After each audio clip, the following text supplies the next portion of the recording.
텔레그램 박사방을 운영하며 성착취물을 제작 유포하고 미성년자를 성폭행한 혐의 등으로 도합 47년 4개월의 징역형이 확정된 조주빈이 형량을 줄이기 위해 갖은 법기술을 활용했지만 결국 실패한 사실이 최근 확인됐습니다.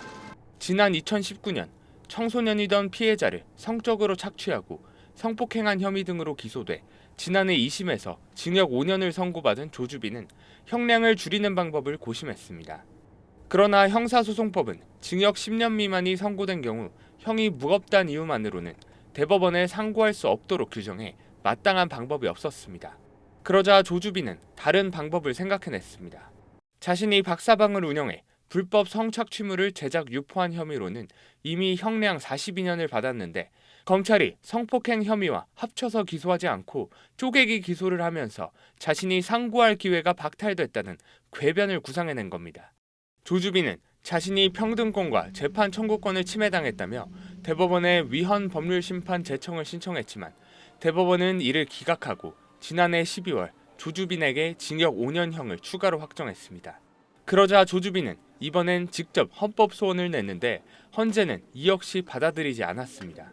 헌재는 10년 이상의 중형이 선고된 사건에만 예외적으로 양형부당을 상고 이유로 허용하는 것은 불필요한 상고를 줄이기 위한 합리적인 제한이라고 판단했습니다.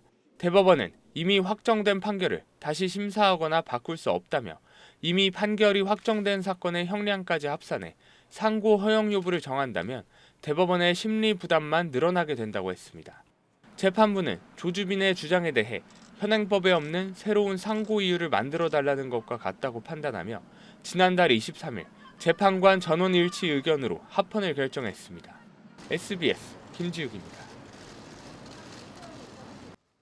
미성년자들 성착취 영상물을 제작해 피해자들을 협박하고 영상을 유포한 혐의로 징역 47년을 확정받은 조주빈이 교도소에서 교육 우수상을 받았다고 자랑하는 글을 올렸습니다. 경북 북부 제1교도소에 수감 중인 조주빈은 지난달 20일 블로그에 수상 소감이라는 제목의 글을 올렸습니다. 이 블로그는 조주빈이 2024년 1월 대리인을 통해 개설했고 조주빈이 교도소에서 편지를 써보내면 대리인이 이를 블로그에 올리는 방식으로 운영되는 걸로 알려졌습니다. 조주빈은 블로그에 표창장을 받았다. 3주 동안 교육에 열심히 참여한 점을 치하하는 차원이라면서 부상으로 컵라면 한 박스도 안겨주는 제대로 된 상이라 자랑할 만하다고 했습니다. 그는 가족들에게 집 냉장고에 붙여놓으라고 당부했다며 상을 타서 기분 좋다고 했습니다.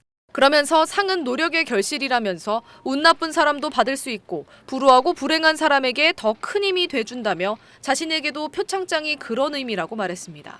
조주빈은 자신이 학창시절 상을 한 번도 받아본 적이 없다며 감회가 남다르다, 올 한 해를 성실히 읽어볼 계기로 삼겠다고 했습니다.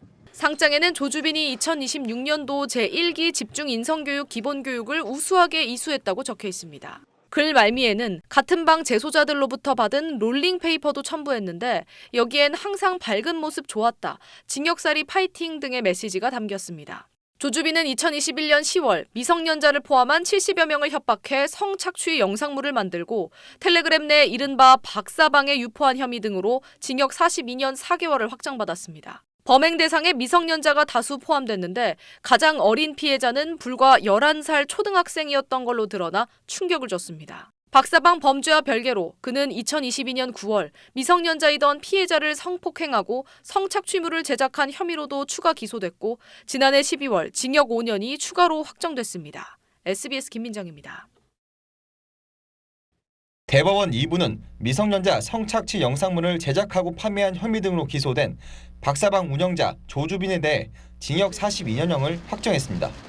조 씨는 2019년 5월부터 지난해 2월까지 아동과 청소년을 비롯한 피해자 수십 명을 협박해 성착취물을 촬영하고 배포한 혐의로 지난해 4월 기소됐습니다. 또 자신을 흥신소 사장으로 소개하거나 마약과 총기류를 판매한다는 식으로 피해자들을 속여 금품을 뺏고 박사방 일당인 사회복무요원을 통해 개인정보를 빼돌려 협박에 사용하는 등 범죄단체의 수장 역할을 했습니다. 이 때문에 검찰은 조주빈 씨와 함께 박사방 일당 5명을 범죄단체 조직 등의 혐의로 기소했습니다. 1심 재판부는 박사방 일당이 범죄의 조직임을 인정해 조주빈에게 징역 40년과 범죄 수익 은닉죄에 대한 징역 5년을 추가 선고했습니다. 두 사건이 병합된 2심에선 일부 피해자와 합의를 감안해 징역 42년으로 줄었는데 오늘 대법원은 2심 판결 내용을 그대로 확정했습니다. 재판부는 박사방이 성착취 영상물의 제작과 배포를 위한 범죄 집단에 해당된다며 조주빈 등 범행에 가담한 박사방 운영자들의 범죄 집단 조직 가입죄, 범죄 집단 활동죄 유죄 선고를 확정한다고 밝혔습니다. 또 42년형을 선고받은 조주빈의 형량이 부당하다고 할 수 없다고 덧붙였습니다. SBS 홍유진입니다.